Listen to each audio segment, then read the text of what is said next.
दोस्तों, एक सर्वेश नाम का लड़का होता है जो 10वीं क्लास में पढ़ता है। पढ़ने के बाद में पेपर होता है। पेपर देने के बाद में अपने मौसी के घर घूमने टहलने चला जाता है और वहाँ अपना टाइम बिता रहा होता है। उस दिन उसके मौसा किसी काम से बिजनेस के सिलसिले में वो घर से बाहर गए होते हैं और उसकी मौसी और सर्वेश घर पे अकेले होते हैं। घर पे उसकी मौसी और सर्वेश जो खाना पीना खा के शाम को सो जाते हैं और उसकी मौसी जो है सर्वेश का बहुत अच्छे से ख्याल रखते थे, क्योंकि वो सर्वेश लाडला होता है। उसकी मौसी उसको बहुत लाड करती हैं और सर्वेश भी अपने मौसी से बहुत प्यार करता है। इस तरह से जब शाम होती, खाना पीना खाने के बाद में सर्वेश सो जाता है और उसकी मौसी भी अपने कमरे में सो जाती हैं। लेकिन सर्वेश को नींद नहीं आ रही थी। उठ के अपने मौसी के पास में जाके लेट जाता है और अपनी मौसी से कहता है कि मौसी, हमारे तुम्हारे साथ में संबंध बनाना है। इतनी बात सुनकर उसकी मौसी इस काम के लिए राज़ी हो जाती हैं। और आगे फिर क्या होता है दोस्तों, इस कहानी में पूरा बताएंगे। आखिर आगे क्या हुआ आप जो सुनेंगे, आप अपने कानों पर यकीन नहीं कर पाएंगे। आप हैरान और परेशान हो जाएंगे, आखिर ऐसा कैसे हो सकता है। दोस्तों नमस्कार, मैं अरविंद आप सभी का स्वागत करता हूं अपने एक चैनल क्राइम अलर्ट पर। दोस्तों, आप लोगों से विनती है, अगर चैनल पर नए हैं तो चैनल को सब्सक्राइब करना मत भूलना। दोस्तों, अगर आपने पहले से सब्सक्राइब कर रखा है उसके लिए बहुत बहुत धन्यवाद। दोस्तों आज की कहानी जो है कर्नाटक के एक ज़िला लगता है कन्नड़ ज़िला के पास में एक इलाका पड़ता है उपनगरी के रहने वाले राजीव के पास में दो बेटियां होती हैं। एक का नाम होता है सविता और एक का नाम होता है रीमा। सविता जो होती है बड़ी होती है, रीमा छोटी होती है। राजीव अपने बेटी सविता की ब्याह जो है शादी वहीं पास के एक गांव में कर देते हैं, जिसका नाम होता है, एक लड़के का नाम होता है लक्ष्मण के साथ में सविता की शादी हो जाती है। लक्ष्मण और सविता पति पत्नी हो जाते हैं। अब खुशी खुशी सब कुछ ठीक ठाक चल रहा होता है। लक्ष्मण जो होता है एक मेहनती होता है और एक बिजनेसमैन होता है। इनका बिजनेस जो है कर्नाटक से बाहर होता है। लक्ष्मण एक भाई होता है पंकज। दोनों भाई बहुत ही मेहनती और होते हैं और दोनों मिलजुल कर साथ साथ बिजनेस करते हैं। अब जो कुछ दिन बाद जो सविता होती है उसके मन में एक ख्याल आता है, क्यों ना हम अपनी बहन रीमा की शादी अपने देवर पंकज से करा दें, क्योंकि पंकज बहुत मेहनती लड़का है और शरीफ है और कोई नशा पत्ती नहीं है। इस करके से पंकज की शादी अब रीमा से अपने पापा से बात करती है सविता। और सविता के पापा जो होते हैं लक्ष्मण से वो बात करके अपने लक्ष्मण के छोटे भाई के साथ में शादी के लिए कहते हैं। तो पंकज भी राज़ी हो जाता है, लड़की पसंद आ जाती है, शादी हो जाती है। अब सविता और अब रीमा दोनों बहनें अपने ससुराल में खुशी खुशी रह रही होती हैं।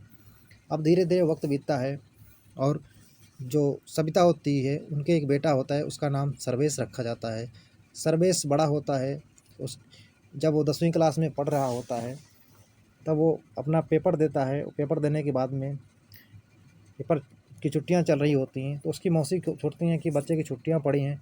उसकी माँ जो होती है सोचती है कि बच्चे की छुट्टियां पड़ी हैं, अब मैं क्यों ना अपने पापा के या उसके पापा की तबीयत ख़राब होती है तो पापा की थोड़ा देखभाल करके आ जाती हूँ। 2-4 दिन उनको थोड़ा आराम मिल जाएगा। अब इस करके उसकी माँ होती है चली जाती है, सविता अपने पापा के घर चली जाती है उनकी देखरेख करने के लिए। अब उस दिन होता क्या है कि सर्वेश के पिताजी और सर्वेश के चाचा दोनों बाहर गए होते हैं और सर्वेश और उसकी मौसी दोनों घर पे अकेले होते हैं।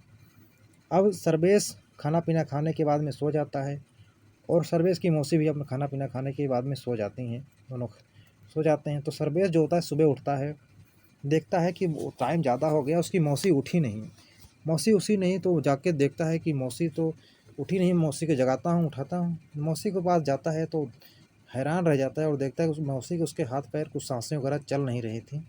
उसको थोड़ा शंका होती है और रोने चिल्लाने लगता है। इस बात को सुनकर पड़ोसी लोग इकट्ठा होते हैं, बोलते हैं क्या बात हुई बेटा, तुम रो क्यों रहे हो। कहता है मौसी, हमारी मौसी को क्या हो गया, उनको उठा रहा हूँ, उठ ही नहीं रही हैं।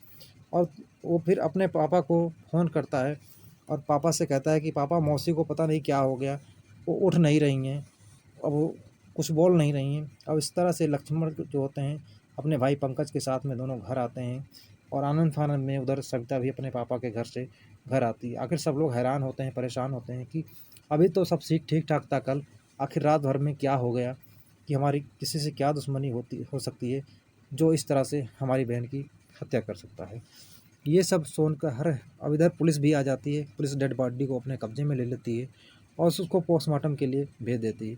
जब पोस्टमार्टम की रिपोर्ट आती है पुलिस ये लगता है कि जो इसकी मौत हुई है महिला की, ये दम घुटने की वजह से हुई है। अब पुलिस आती है, घर में पूछताछ करती है, आखिर तुम्हारी बताओ किसी से कोई दुश्मनी, किसी से कोई झगड़ा। जो पंकज और लक्ष्मण होते हैं, कहते हैं कि हमारी किसी से कोई दुश्मनी, हम तो सीधा-साधा व्यापारी निकले और हम एक बिज़नेस करते हैं जो ज़्यादा करके हमारा कर्नाटक से बाहर रहता है, और हमारी किसी से क्या दुश्मनी हो सकती है। लेकिन पुलिस को तो जवाब चाहिए था, आखिर इसकी महिला की मौत हुई कैसे, आखिर इसका कातिल कौन है। अब जो पुलिस होती है चली जाती है, लेकिन अपनी इंक्वायरी चलती रहती है।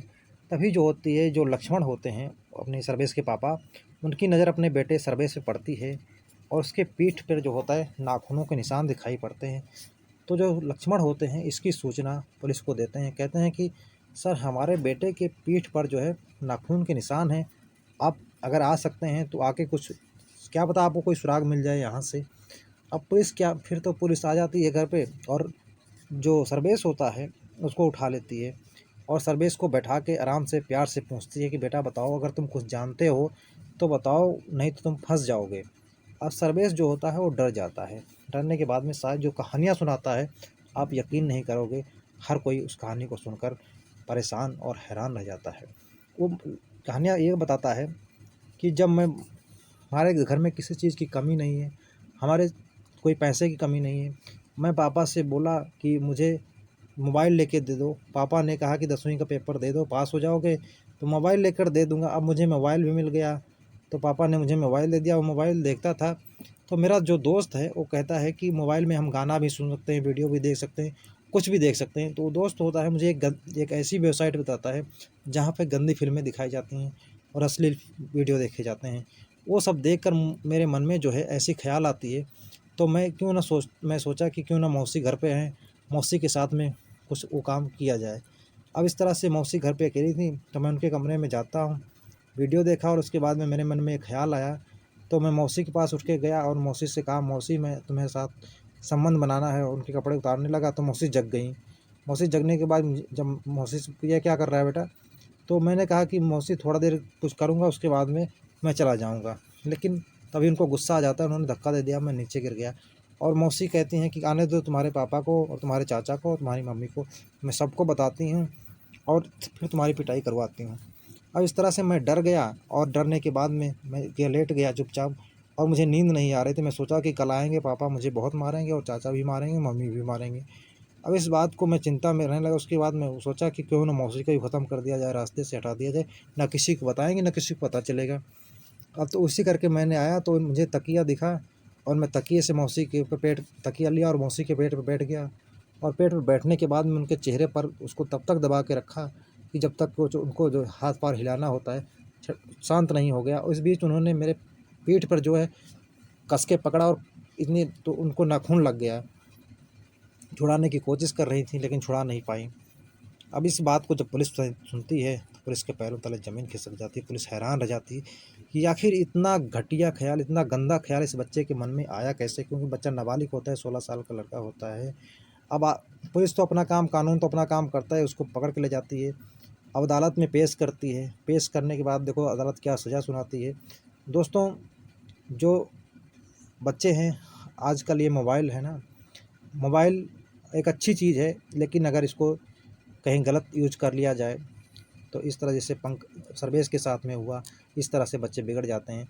तो ज़रा ध्यान रखें दोस्तों कि मोबाइल से सावधानी और बरतें, क्योंकि बच्चों के हाथ में ज़्यादा वक्त तक मोबाइल ना दें और उनको चेक करते रहें बीच बीच में कि बच्चे आखिर मोबाइल में क्या क्या कुछ, अगर आपने दिया है, कंप्यूटर दिया है या लैपटॉप दिया है, मोबाइल दिया है, तो थोड़ा निगाह रखें कि गलत चीज़ें ना देखने पाएँ। क्योंकि उनकी, अगर पंकज जो सर्वेश होता है, मोबाइल नहीं मिलती तो शायद इसके मन में ख़्याल नहीं आता और इस तरह से गंदी हरकत करने को वो, उसके अंदर इच्छा नहीं जागती और ये गंदा काम नहीं करता और उसकी ज़िंदगी बर्बाद नहीं होती और उसकी ज़िंदगी जो है एक किस्म से देखा जाए तो सदमे में आ जाता है। और इस तरह से जो रीमा होती है उसको इस दुनिया छोड़कर चली जाती है और पंकज आपका पत्नी जो होती, पंकज अब अपनी पत्नी की याद में परेशान होता है। तो दोस्तों, कहानी सुनाने का ये मतलब नहीं किसी को दुखी करना, किसी को आहत करना। दोस्तों, कहानी सिर्फ जागरूक करने के लिए कि आप लोग सतर्क रहें, सावधान रहें, सुरक्षित रहें। दोस्तों, मिलते हैं और एक किसी सच्ची कहानी के साथ। तब तक के लिए जय हिंद दोस्तों। दोस्तों अगर वीडियो अच्छी लगी होगी तो वीडियो को लाइक कर देना और चैनल को सब्सक्राइब करना मत भूलना दोस्तों। मिलते हैं और एक इस सच्ची कहानी के साथ, तब तक के लिए जय हिंद दोस्तों।